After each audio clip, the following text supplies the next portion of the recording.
राधे राधे प्यारे भक्तों, मनुष्य को जीवन में आने वाले परिवर्तनों से घबराना नहीं चाहिए, बल्कि उन्हें यह सोचकर स्वीकार करना चाहिए कि उनके जीवन में कुछ और अच्छा होने वाला है। सबसे मुश्किल जीत खुद पर जीत होती है, लेकिन किसी को भी आपको वो महसूस कराने की इजाजत ना दें जिसके आप लायक नहीं हैं। किसी शहर में एक निर्धन परिवार रहता था। उस परिवार में पति और पत्नी सिर्फ 2 ही सदस्य थे। कच्चे घर में वो अपना गुजारा कर रहे थे। वही गरीब आदमी मजदूरी करके अपना और अपनी पत्नी का पेट पालता था। इसी तरह दोनों के जीवन की गाड़ी चल रही थी। समय के साथ उसकी पत्नी गर्भवती हो जाती है। यह सुनकर उसका पति बहुत खुश होता है। वह सोचने लगता है कि अब हमारे घर में भी एक नन्हा सा पुत्र खेला करेगा, हम उसे गोद में खिलाया करेंगे। धीरे धीरे समय गुजरता है। अब उस गरीब के घर में वह दिन भी आ जाता है जब उसकी पत्नी एक बच्चे को जन्म देने वाली थी।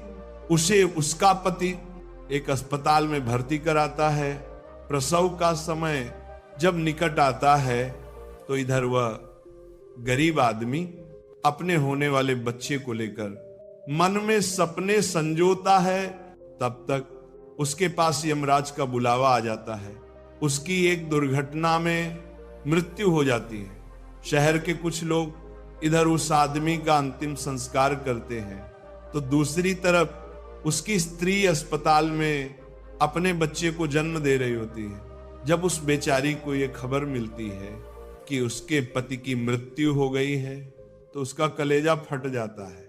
उस बेचारी का दुनिया में सिर्फ उसका पति ही तो था, अब वह भी उसे छोड़कर चला गया था।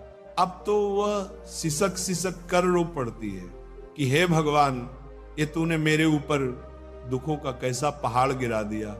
मेरा जो सहारा था उसे ही मुझसे छीन लिया। कम से कम इस बच्चे का तो ख्याल किया होता, जिसका अभी जन्म भी नहीं हुआ है। पैदा होने से पहले ही तुमने उसके सिर से पिता का साया हटा दिया। अब कौन इस बच्चे का पालन पोषण करेगा? वह दुखियारी अस्पताल में ही अपने पति को याद करके बुरी तरह से रो रही थी। उसे समझ में नहीं आ रहा था कि संतान के आने की खुशी मनाऊं या पति के जाने का दुख। शहर के कुछ लोगों ने उसे समझाया, बहन, जन्म और मृत्यु सब विधाता के हाथ में होता है, इसमें मनुष्य का कोई जोर नहीं चलता। यह भी कहा जाता है कि परमात्मा जो करता है अच्छा ही करता है। इसलिए जो चला गया उसका शोक छोड़िए और ये जो आया है उसके बारे में सोचिए। कई तरीकों से लोग उस गरीब महिला को समझाते हैं। कुछ ही देर में उसने एक सुंदर से पुत्र को जन्म दिया। बेटे को देखकर उसका कुछ दुख हल्का होता है। वह सोचती है कि अब मैं इस पुत्र को पाल पोस कर बड़ा करूंगी, यही मेरा सहारा बनेगा।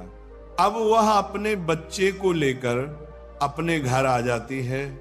नगर के कुछ लोगों ने उस महिला की कुछ दिन तक मदद करी, लेकिन कौन हमेशा मदद करता है? जब कुछ दिन बीते तो मददगार भी पीछे हट गए। अब वह अपने बच्चे को लेकर बिल्कुल अकेली पड़ गई। वो समझ गई थी कि दूसरों की मदद से कितने दिन तक जीवन जिया जा सकता है। यदि हमें जीना है और इस बच्चे को पालना है तो खुद जिम्मेदारी उठानी होगी, खुद कोई काम करना पड़ेगा। इस प्रकार वह महिला दूसरों के घरों में अपने लिए साफ सफाई का काम तलाश लेती है। काम करके जो पैसे मिलते थे उनसे वह अपना और अपने बच्चे का पेट पालने लगी।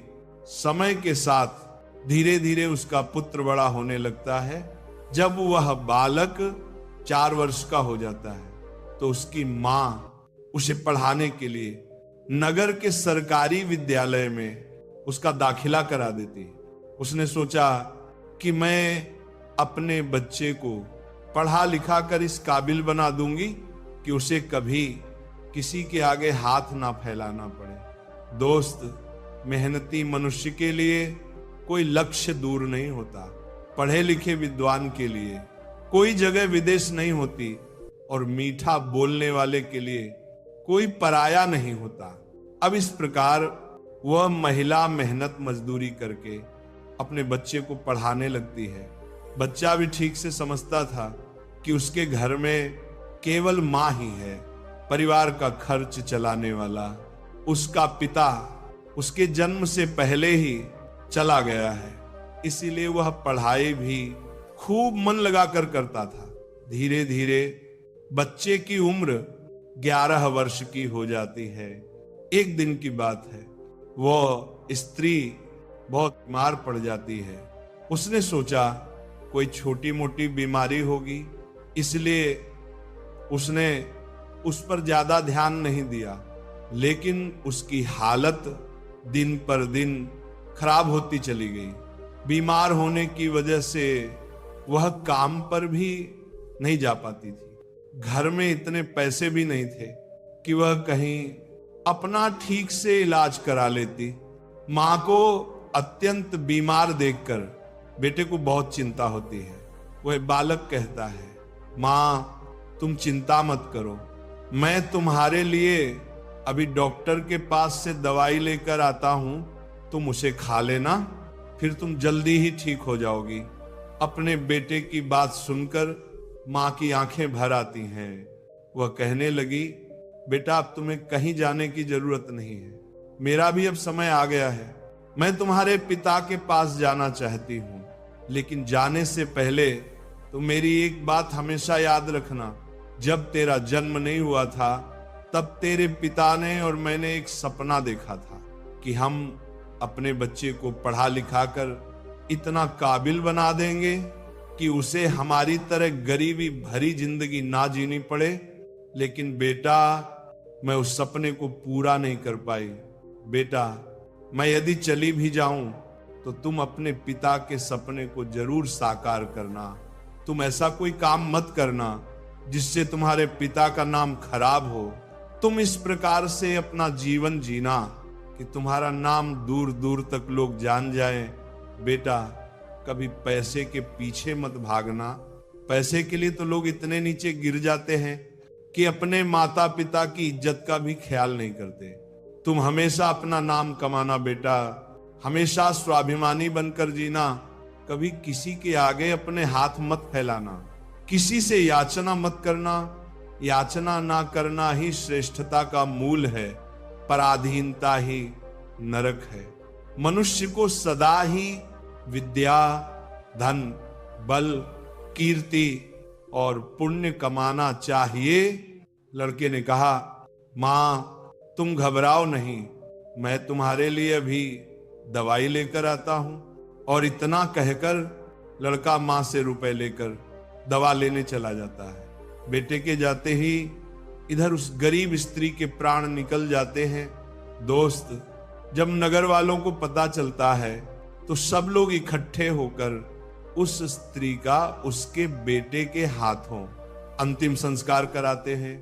अब तो वह बालक बिल्कुल अकेला हो गया था।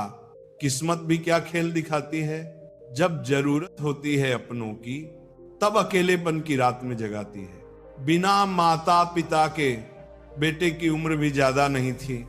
आखिर जाए तो कहां जाए, करे तो क्या करे। दूर के जो रिश्तेदार थे उन्होंने भी उस बालक पर ध्यान नहीं दिया। आखिर वह गरीब जो था, लेकिन वो बच्चा अकेले ही अपने जीवन की राह पर चल देता है। उसने कभी हार नहीं मानी। जो पैसे मां छोड़ गई थी, कुछ दिन तक उन पैसों से अपना गुजारा चलाता रहा। कुछ दिन के बाद वो पैसे खत्म हो जाते हैं। घर में भी कुछ नहीं था।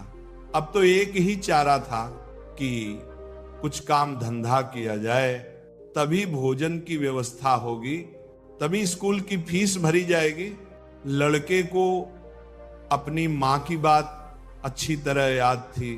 उसकी मां ने कहा था कि बेटा, कितना भी बुरा वक्त आ जाए पर किसी के आगे हाथ मत फैलाना, मेहनत करके ही अपना जीवन यापन करना। लड़के को अपनी मां की ये बात अच्छी तरह याद थी, इसलिए वह कभी किसी के आगे भीख नहीं मांगता था। विद्यालय से आने के बाद वह किसी के खेतों में काम करने चला जाता, कभी किसी की चाय की दुकान पर काम कर लेता और वहां से कुछ पैसे मिलते तो अपने विद्यालय की फीस भर देता था और अपने खाने पीने की सामग्री खरीद लाता था। इस प्रकार छोटी सी आयु में वह बच्चा पढ़ाई भी करता था और मजदूरी भी करता था। धीरे धीरे कुछ साल ऐसे ही निकल जाते हैं। बच्चा अब अपने नगर से निकलकर कस्बे में पढ़ने लगता है। तब उसकी कॉपी किताबों का, विद्यालय की फीस का खर्चा बढ़ जाता है, लेकिन उस बालक ने हिम्मत नहीं हारी। रोजाना विद्यालय जाता था। वह जो भी कमाता था उसकी सारी कमाई पढ़ने लिखने में ही लग जाती थी और जो कुछ थोड़ा बहुत बचता था उससे अपना पेट भर लेता था। अगर वह कहीं कोई स्थायी काम करता तो उसकी पढ़ाई छूट जाती थी और पढ़ाई करता तो पेट भरने के लिए भी कुछ नहीं था। इसीलिए साथ ही साथ वह दोनों काम करता था। विद्यालय से आकर वह इधर काम करने चला जाता था। एक दिन की बात है, वह बच्चा विद्यालय से पढ़कर घर वापस लौटा। फिर उसके बाद काम की तलाश में चला गया, लेकिन उस दिन उसे कोई काम नहीं मिला। पूरा दिन निकल गया। हारा थका शाम को घर आकर सो गया। आज कुछ काम नहीं मिला तो खाना कहां से खाता। जो पैसे थे उनसे वह पहले ही विद्यालय की फीस भर चुका था। उसकी स्थिति तो यह थी कि रोज कमाया रोज खाया। जब उस दिन उसे कोई काम नहीं मिला तो बेचारे को भूखे पेट रहना पड़ा। केवल पानी पीकर सो गया। अब सुबह भूखा ही विद्यालय चला जाता है और विद्यालय की छुट्टी के बाद जब घर आता है तो फिर किसी काम की तलाश में निकल पड़ता है। सोचता है कल नहीं मिला, लेकिन आज मुझे कोई ना कोई काम जरूर मिल जाएगा। लेकिन दुर्भाग्य ने उसका पीछा नहीं छोड़ा। उस दिन भी उसे कोई काम नहीं मिला। आज उसे फिर भूखा पेट सोना पड़ा। भूख अब उसे ज्यादा बेचैन कर रही थी।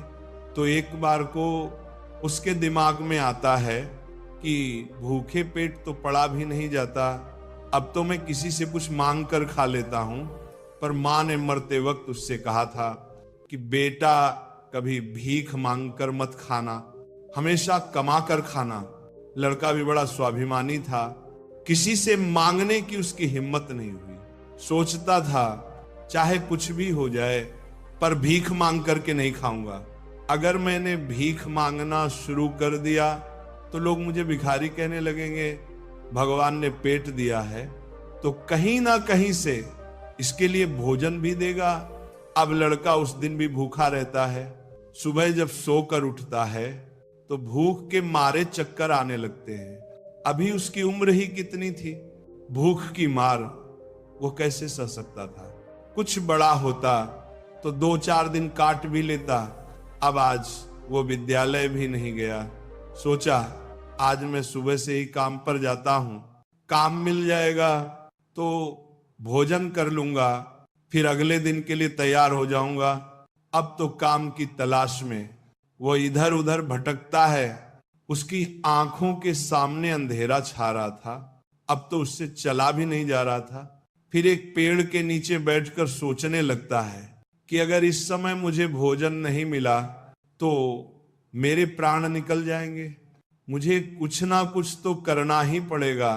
अब एक बार फिर से उसके मन में भीख मांगने का विचार आता है, लेकिन उसकी अंतरात्मा फिर मना कर देती है कि तू गरीब है, भिखारी नहीं। भीख मांगेगा तो फिर भीख मांगने की आदत पड़ जाएगी। और तू भिखारी बन जाएगा। काफी देर तक लड़का इन्हीं प्रश्नों में उलझा रहता है। फिर उसके दिमाग में आया कि भीख मांगना अलग बात है और मदद मांगना अलग बात है।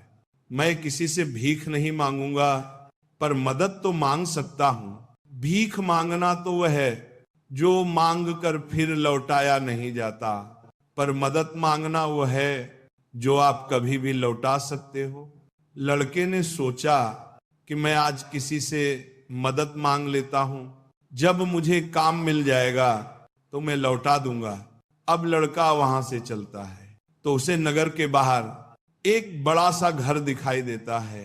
लड़का उस द्वार पर जाकर द्वार को खटखटाता है। तब घर के अंदर से एक महिला निकलती है।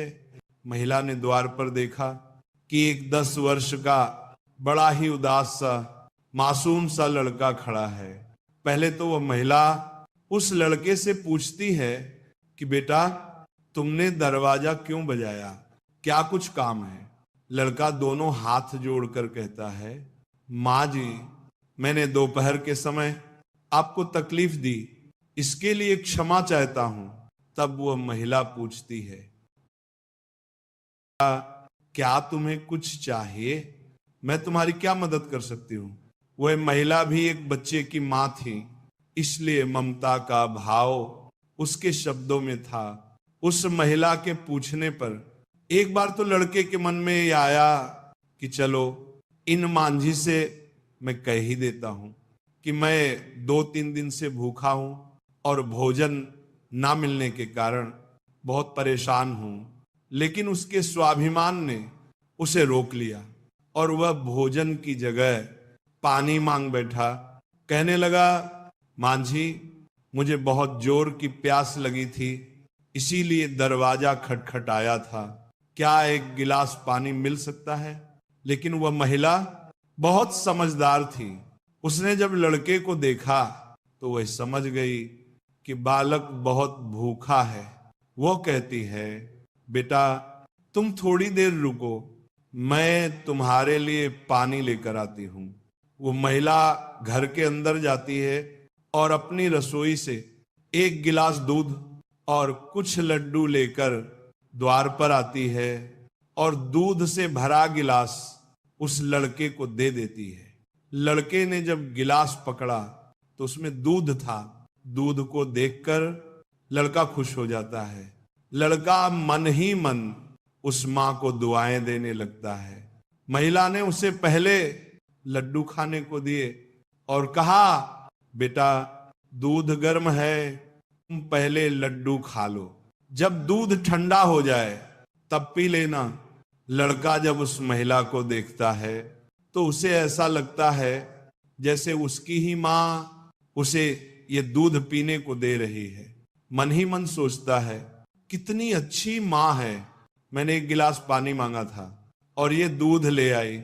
उसने समझ लिया कि मैं भूखा हूं। लड़का आराम से बैठकर लड्डू खाता है और दूध पीता है। तब वह स्त्री कहती है, बेटा, क्या तुम्हें और कुछ चाहिए? लड़का सोचने लगता है कि इस दूध के बदले में मैं इस माता को क्या दे सकता हूं, मेरे पास तो कुछ भी नहीं है। दूध पीने के बाद लड़का कहता है, मान जी, मैंने आपसे पानी मांगा और आपने मुझे दूध पिलाया, इसके बदले में मैं आपको क्या दे सकता हूं? महिला ने कहा, बेटे, मैंने तुम्हें दूध इसलिए नहीं पिलाया है कि तुमसे बदले में कुछ ले सकूं। महिला कहने लगी, बेटा, तुम्हारा चेहरा देखकर लग रहा था कि तुम बहुत भूखे हो, तो मैंने सोचा कि पानी की जगह दूध ही पिला देती हूं, इसलिए मैं तुम्हारे लिए दूध ले आई। लड़के ने फिर कहा, नहीं मांझिए, आप इसके बदले में मुझसे जरूर कुछ मांगिए, मैं आपको अपनी हैसियत के हिसाब से कुछ जरूर दूंगा। लड़के की बात सुनकर महिला सोचती है, ये लड़का बड़ा स्वाभिमानी है। वह लड़का बार बार उससे मांगने की बात करता है तो वो महिला उसका मन रखने के लिए कह देती है कि बेटा, मैंने यह दूध पिलाकर तुम पर कोई एहसान नहीं किया है, फिर भी यदि तुम मुझे कुछ देना चाहते हो तो तुम मुझे एक वचन दो कि जिस प्रकार आज मैंने तुम्हारी मदद की है, इसी प्रकार तुम भी जब कभी मदद करने लायक हो जाओ तो किसी जरूरतमंद की मदद कर देना। जिस दिन तुम किसी की मदद कर दोगे उसी दिन तुम मेरे इस एहसान से मुक्त हो जाओगे। दोस्तों, उस महिला ने ये बात इसलिए कही थी ताकि वह लड़का अपने आप को मजबूर न समझे और खुशी खुशी अपने घर को जा सके।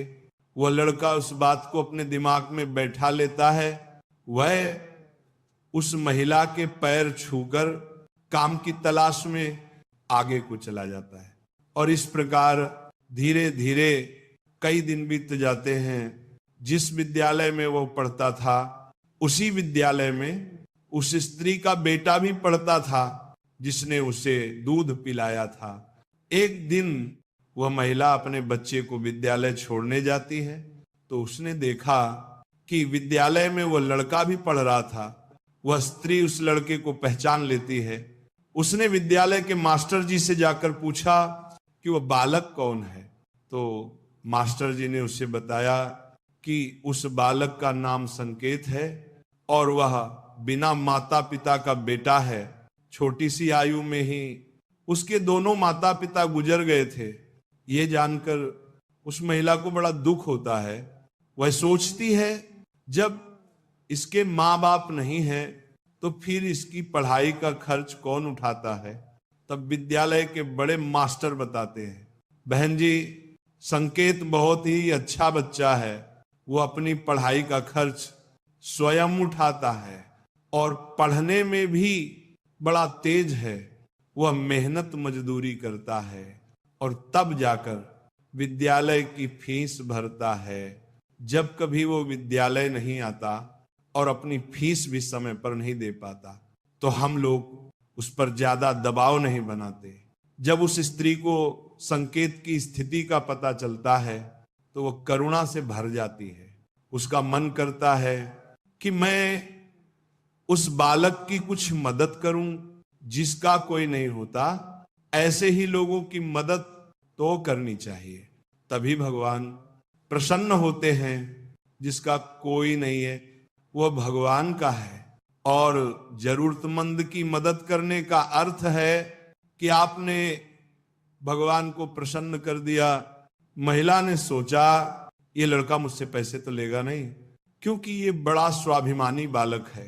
तब उस महिला ने बड़े मास्टर जी से कहा, श्रीमान जी, अगर मैं इस बालक की फीस भर दिया करूं तो आपको कोई आपत्ति तो नहीं है।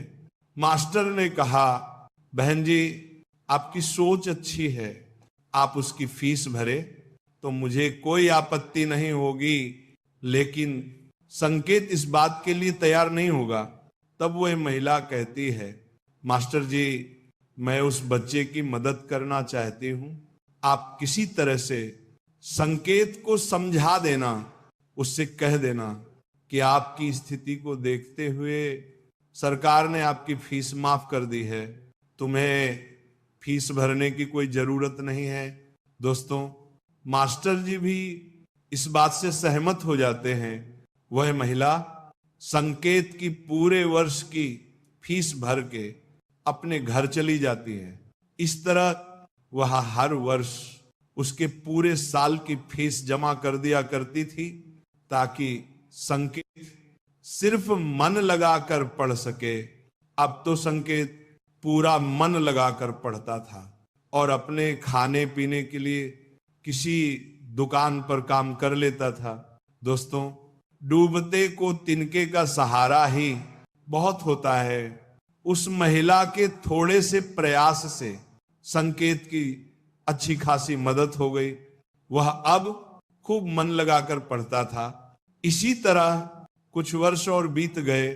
अब आगे की पढ़ाई करने के लिए संकेत को शहर में जाना पड़ा।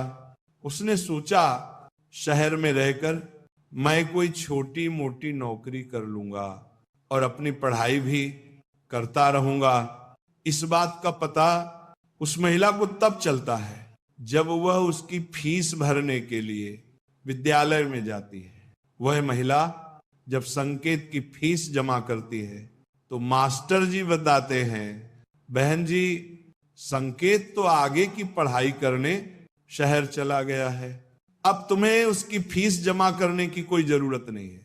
ये सुनकर वो महिला सोचने लगी, कोई बात नहीं, भगवान ने मुझे उसकी मदद करने का इतना ही समय दिया होगा। हे भगवान, उस बालक पर अपनी दया दृष्टि बनाए रखना, वह जहां भी रहे खुश रहे। इस प्रकार वह स्त्री अपने घर लौट आई और अपने घर गृहस्थी की दुनिया में व्यस्त हो गई। दोस्तों, उधर संकेत शहर में जाकर अपनी पढ़ाई करने लगा। खर्चा चलाने के लिए उसने एक नौकरी तलाश कर ली। इस प्रकार 25 वर्ष बीत जाते हैं। ना तो संकेत कभी उस महिला से मिल पाता है और ना ही वह महिला कभी संकेत से मिलती है। उस महिला का बेटा भी अब बड़ा हो गया था। उसका बेटा एक व्यापारी बन गया था। वह स्त्री तो पहले से ही अपने घर से संपन्न थी, ऊपर से उसका बेटा व्यापार करके खूब धन कमाता था। उस माँ का बेटा भी बड़ा संस्कारी था, वह भी अपनी माँ को बहुत प्यार करता था। एक दिन उसकी माँ बहुत बीमार पड़ जाती है। शाम को जब उसका बेटा घर आता है तो वो अपनी माँ की हालत को देखकर बेचैन हो जाता है। वो अपनी माँ को अस्पताल में भर्ती कराता है। जांच में पता चलता है कि उसकी माँ को कैंसर है। वह लड़का डॉक्टर से कहता है, डॉक्टर साहब आप मेरी माँ का अच्छे से इलाज कीजिए, पैसों की बिल्कुल चिंता मत करना। तब डॉक्टर कहते हैं, भाई तुम्हारी माँ को कैंसर की बीमारी है और कैंसर का इलाज बहुत महंगा होता है, छोटे मोटे अस्पतालों में इसका इलाज भी नहीं होता है। इसके लिए तुम्हें किसी बड़े शहर में जाकर किसी बड़े अस्पताल में इलाज कराना होगा, और बड़े अस्पताल का मतलब है कि खर्चा भी बहुत अधिक होगा। बेटे ने कहा, डॉक्टर साहब मैं अपनी माँ को ठीक करने के लिए कुछ भी कर सकता हूं, आप मुझे बस कोई रास्ता बताइए, मैं अपनी माँ का इलाज कहाँ करा सकता हूं।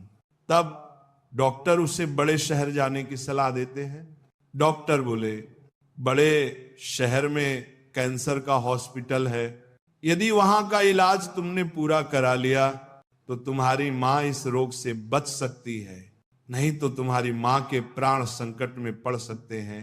ये सुनकर लड़का घबरा जाता है। वह डॉक्टर साहब से बड़े शहर वाले डॉक्टर साहब का नंबर और पता लेकर अपनी माँ को बड़े शहर ले जाता है। उसकी माँ तो उसे बहुत मना करती रही कि बेटा तुम मुझे कहाँ ले जाओगे, इतना पैसा कहाँ है हमारे पास, बड़े शहर में अच्छा इलाज कराने के लिए हमारे पास पर्याप्त पैसा नहीं है, यहीं से डॉक्टर साहब से दवा ले लेते हैं, धीरे धीरे मैं सही हो जाऊंगी, तुम परेशान मत हो। तब लड़का बोला, मां इस दुनिया में एक तुम ही तो हो जिसके होने से मुझे कभी अकेलापन महसूस नहीं होता, कभी मुझे किसी बात की चिंता नहीं होती, इसीलिए कुछ भी हो जाए मैं तुम्हें इस बीमारी से मरने नहीं दूंगा। धन का क्या है, खत्म हो गया तो फिर कमा लेंगे, लेकिन मां तो फिर नहीं मिल सकती। इस प्रकार लड़का अपनी मां को बड़े शहर लेकर जाता है। जिस डॉक्टर से उसकी मां का इलाज होना था, वो डॉक्टर साहब उस समय अस्पताल में नहीं थे, किसी मरीज को देखने के लिए वे विदेश गए थे। अस्पताल के कर्मचारी ने बताया कि डॉक्टर साहब कल आएंगे, तब तक आप अपनी मां को अस्पताल में भर्ती करा दीजिए। लड़के ने बिना देर किए अपनी मां को भर्ती करा दिया और डॉक्टर साहब के आने का इंतजार करने लगा। अगले दिन जब डॉक्टर साहब आते हैं तो वह लड़का अपनी मां की हालत डॉक्टर साहब को बताता है। डॉक्टर साहब ने भरोसा दिया कि जांच के आधार पर मैं कह सकता हूं कि तुम्हारी मां ठीक हो जाएगी, मगर इनका इलाज काफी लंबा चलेगा। लड़के ने कहा, डॉक्टर साहब कुछ भी हो जाए, मैं अपनी माँ को ठीक कराकर ही घर ले जाना चाहता हूं, चाहे इसके लिए मुझे अपना सब कुछ बेचना पड़े, कितने ही दिन मुझे यहां रुकना पड़े। इस प्रकार वहां के डॉक्टर ने उस मां का इलाज शुरू कर दिया। अगर छोटे शहर की बात होती तो खर्चा कुछ कम हो जाता, लेकिन वहां का खर्चा तो बहुत लंबा था। फिर भी उस लड़के ने हिम्मत नहीं हारी। दोस्तों, मां से अनमोल संसार में कुछ भी नहीं है। डॉक्टर साहब जो दवाइयां लिखते थे वह दवाइयां बहुत महंगी आती थी। लड़का अपनी मां के लिए महंगी से महंगी दवाइयां लेकर आता था। उधर उसका जो व्यापार था वह अपनी मां की देखरेख के कारण उसमें भी समय नहीं दे पाया, तो वो भी ठंडा पड़ गया। कई दिन तक इलाज होता रहा। धीरे धीरे मां की हालत में सुधार होने लगा। बेटे के पास जो जमा पूंजी थी वह खत्म होने लगी। इधर मां को जब पता चलता है कि बेटे के पास अब पैसे नहीं रहे, तो मां कहती हैं, बेटा तुम इतनी महंगी दवाइयां ले रहे हो, कहां से डॉक्टर साहब की फीस भरोगे। वह लड़का अपनी मां का इलाज निरंतर जारी रखता है। देखिए, और धीरे धीरे 1 महीना बीत जाता है। वहां पर एक बात बड़ी ही विचित्र थी। उस अस्पताल का जो सबसे बड़ा डॉक्टर था, वह जब उस लड़के की मां से मिलने आता था तो काफी देर उस मां के पास बैठकर बातें किया करता था। ये देखकर मां को भी बड़ा अच्छा लगता था और वह सोचती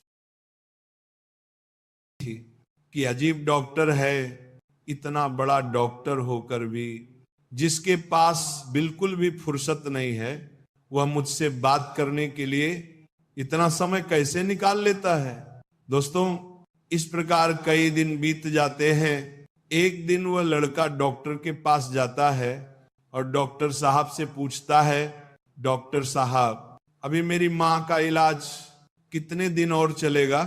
डॉक्टर साहब उसे सारी बात बताते हैं कि भाई आप चिंता मत करो, आपकी मां पूरी तरह से स्वस्थ हो चुकी है। मैं भी संतुष्टि के लिए एक बार जांच और करा लेता हूं। उस जांच की रिपोर्ट आ जाने दो, फिर तुम अब अपनी मां को घर ले जा सकते हो।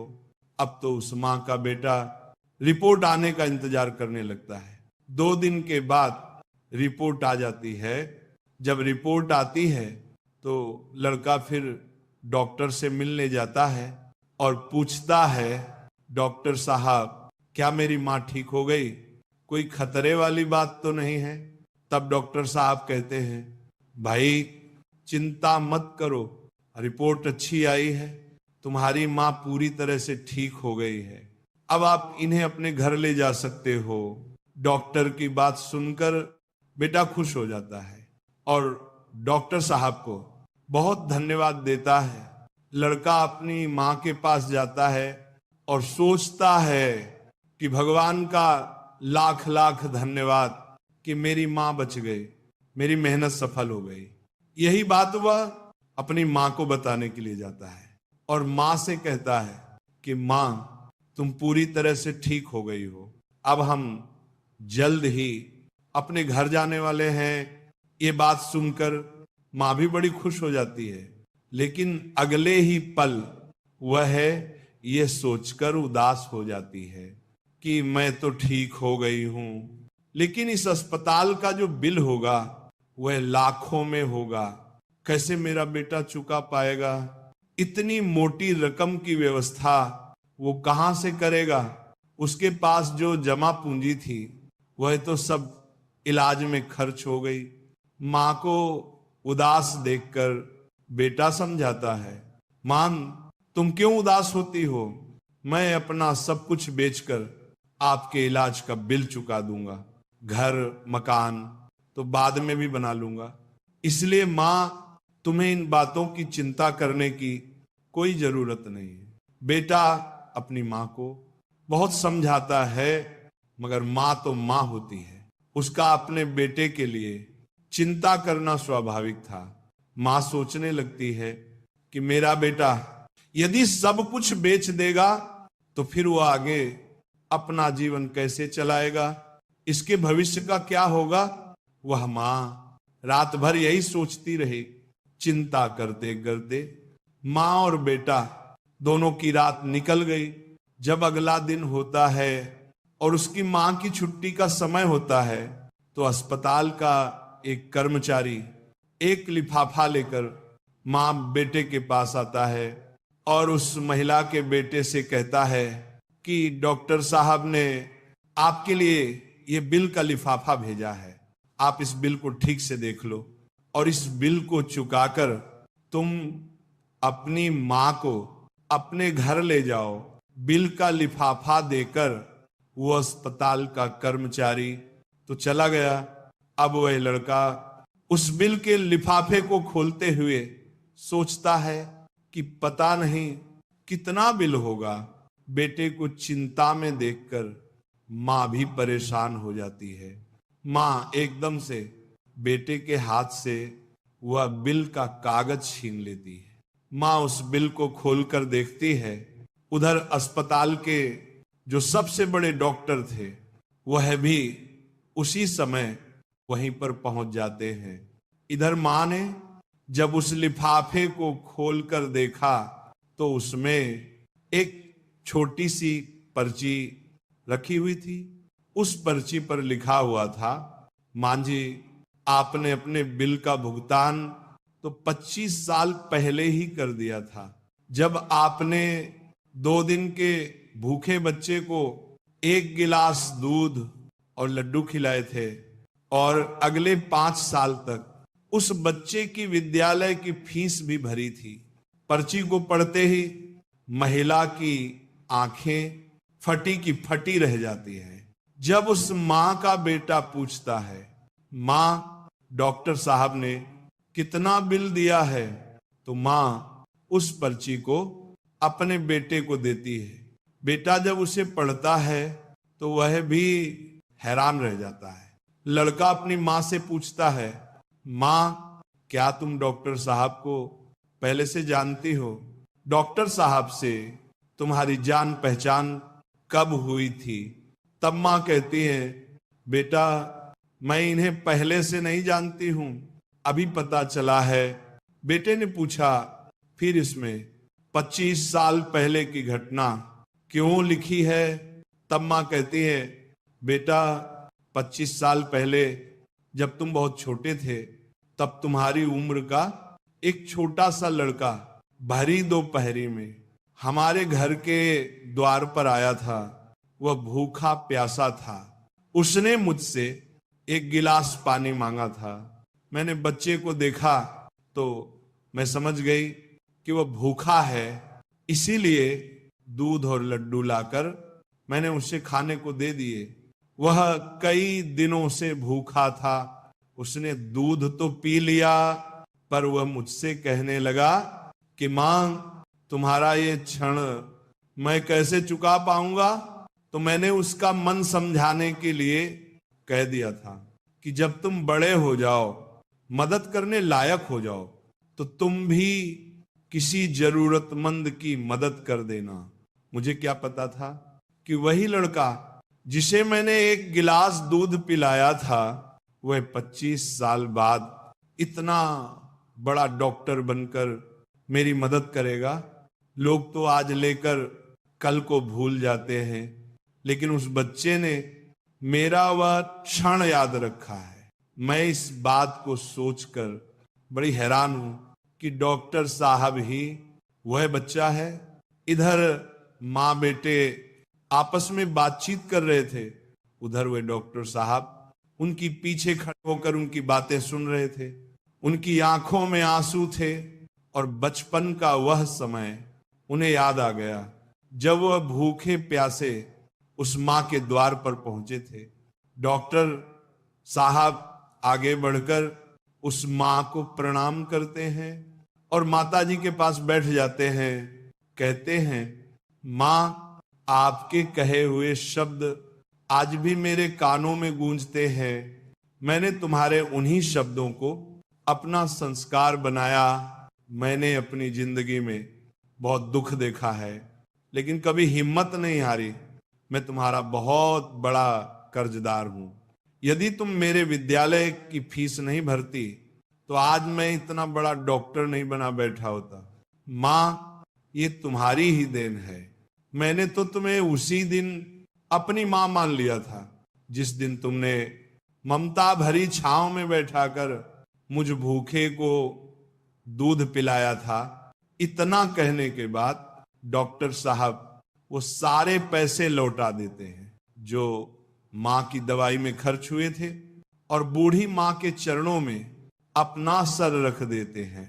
वह माँ डॉक्टर साहब को उठाकर अपने सीने से लगा लेती है, जो कि डॉक्टर साहब और बूढ़ी माँ की आंखें आंसुओं से भरी हुई थी। जब यह दृश्य अस्पताल के सारे लोग देखते हैं तो सब देखकर हैरान रह जाते हैं, सबकी आंखें नम हो जाती हैं। दोस्त, ये 4 बातें जो भी व्यक्ति समझ लेगा वह कभी गरीब नहीं रहेगा। पहली बात, मनुष्य को जीवन में आने वाले परिवर्तनों से घबराना नहीं चाहिए। क्षति पुरुष दे दर बनन को, बल्कि उन्हें यह सोचकर स्वीकार करना चाहिए कि उनके जीवन में कुछ और अच्छा होने वाला है। इन परिवर्तनों से मनुष्य बहुत कुछ सीखता है और वह सही राह पकड़ लेता है। जो अपने साथ हुई घटनाओं से टूट जाता है वह कभी आगे नहीं बढ़ पाता। दूसरी बात, अंधेरा चाहे कितना ही घना हो, एक छोटा सा दीपक उसे मिटा डालता है। उसी तरह अगर जीवन में कुछ अंधेरा आ जाए तो ज्ञान रूप दीपक से अंधेरे को मिटाकर सही रास्ता ढूंढा जा सकता है। ज्ञान वह निधि है जो रंक से राजा बना देती है, भटके को सही मार्ग दिखा देती है। तीसरी बात, आप दूसरों का भला कीजिए, दूसरों पर दया करिए, तुम्हारा भला अपने आप होता चला जाएगा। आपको अपने जीवन में अगर किसी की मदद करने का सौभाग्य मिले तो जरूर करना। कहते हैं डूबते को तिनके का सहारा बहुत होता है। आपकी छोटी सी मदद से किसी का जीवन ही बदल सकता है। आपका छोटा सा योगदान किसी के लिए वरदान भी हो सकता है। मुसीबत पड़े तो घबराना मत। जब एक रास्ता बंद होता है तो 10 खुल जाते हैं। जीवन में निखार तभी आता है जब मनुष्य दुख और मुसीबत की भट्टी में तपता है। कष्ट सहन करने के बाद ही मनुष्य को अनुभव मिलता है और ये अनुभव बहुत काम आता है। चौथी बात, मनुष्य के दिन चाहे कैसे भी हो, चाहे कितनी भी कठिनाइयां उसके जीवन में आए, परंतु उसे कभी भीख मांगकर खाना नहीं चाहिए। भीख मांगकर खाने वाला अपनी ही नजरों में गिर जाता है, और जब वो भीख मांगकर खाता है तो उसकी आदत हो जाती है बिना मेहनत किए खाने की। इसीलिए मनुष्य को हमेशा मेहनत करके ही खाना चाहिए, तभी मनुष्य सफल और आत्मनिर्भर बनता है। किसी को मदद की जरूरत हो तो आप सबसे पहले उसकी मदद करें, लेकिन अगर आपको मदद की जरूरत हो तो आपको किसी से मदद मांगने की जरूरत ना हो। आप खुद ही अपनी मदद करने की काबिलियत रखें। आत्मसम्मान आपकी आवाज है, इसे बुलंद रखें। दूसरों पर ध्यान देने से बेहतर है खुद में रहो, खुद को समझो और आगे बढ़ो। आत्मसम्मान एक ऐसा कवच है जिसे कोई आपसे छीन नहीं सकता।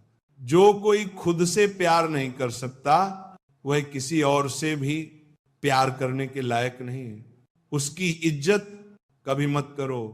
जो आपकी इज्जत की कदर ना करे उसे अहंकार मत समझना, उसे आत्मसम्मान कहते हैं। अगर आपको अपने सम्मान की कोई फिक्र नहीं तो दूसरों को दोष देना बेकार है। किसी भी चीज के लिए अपनी अहमियत को कम मत समझो, क्योंकि आत्मसम्मान से बड़ा और कुछ नहीं है। अगर आप चाहते हो दुनिया आपकी इज्जत करे तो सबसे पहले आपको अपनी इज्जत करनी होगी। जब आत्मसम्मान की बात होती है तो दोस्त को छोड़ना कोई बड़ी बात नहीं है।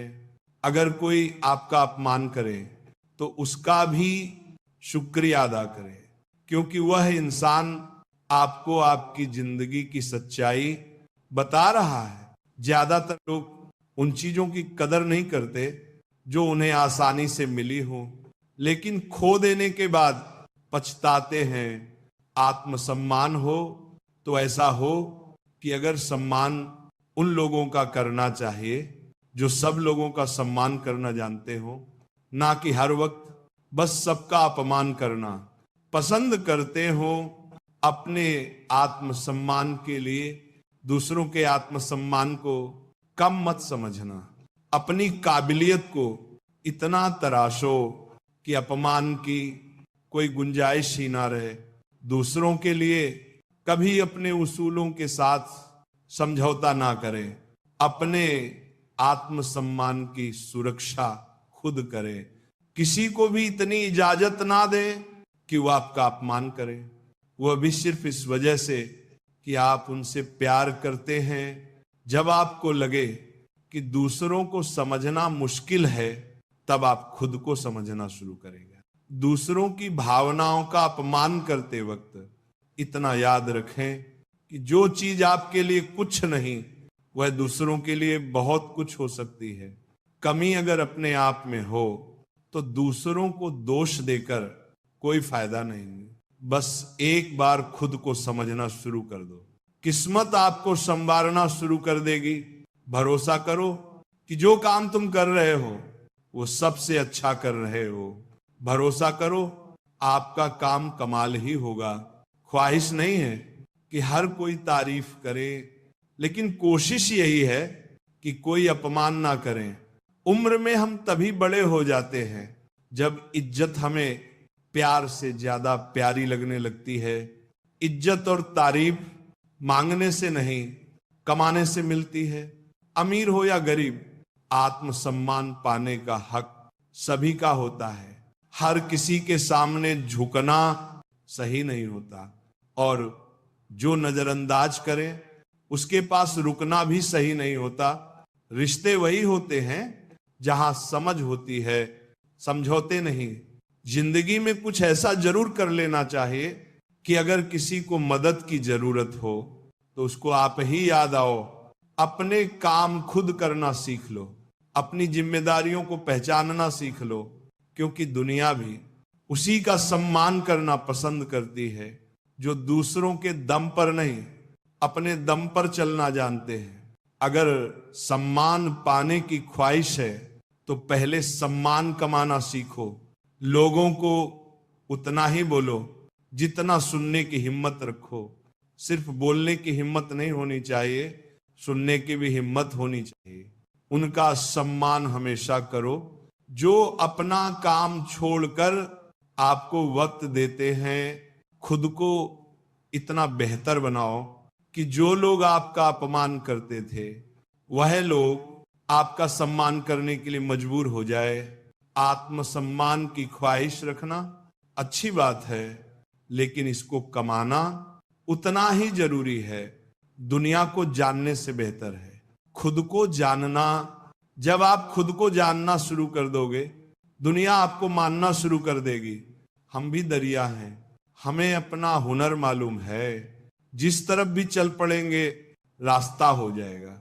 इतना भरोसा रखिए अपने ऊपर, इतना आत्मविश्वास रखिए अपने आप पर कि यह नहीं तो कुछ और करेंगे, वो नहीं तो कुछ और करेंगे, लेकिन कुछ ना कुछ अच्छा जरूर कर लेंगे। मुसीबत आए तो निर्भय होकर सामना करो। मत भूलना कि विपरीत परिस्थितियों में ही हमारा सर्वश्रेष्ठ बाहर निकलता है। याद रखना कि पतंग हवा के विपरीत ही उड़ती है। मत भूलना कि जब कोई रास्ता नहीं होता तभी बहुत से रास्ते होते हैं, बशर्ते हमें खुद पर विश्वास होता, अपनी क्षमता पर भरोसा हो। मौन रहना बहुत अच्छी बात है, पर यह पता होना चाहिए कि कब मौन रहना है और कब नहीं। ऐसा मौन सही नहीं जो आपके व्यक्तित्व पर प्रश्न चिन्ह लगा दे। पसंदीदा चीज का मिल जाना भी इम्तिहान है और खो जाना भी इम्तिहान है। याद रखना कि इंसान को हमेशा उसकी पसंदीदा चीजों के जरिए ही आजमाया जाता है। ऐसे इंसान से दूर ही रहना जो आपके साथ रहकर बस अपना काम निकालना जानता हो। इस दुनिया में सबसे वजनदार चीज है मतलब, जिसके निकलते ही बड़े से बड़ा रिश्ता भी हल्का हो जाता है। दुष्टों की भलाई कभी नहीं करनी चाहिए। बिच्छू से आप प्यार भी करेंगे तो भी वह डंक ही मारेगा। क्यों भरोसा करते हो तुम गैरों पर? जब तुम्हें चलना है अपने ही पैरों पर, अगर जीवन में शांति पाना चाहते हो तो सबसे पहले अपने मन को शांत करो। ना तुम परवाह करना छोड़ दो, लोग तुम्हें तकलीफ देना छोड़ देंगे।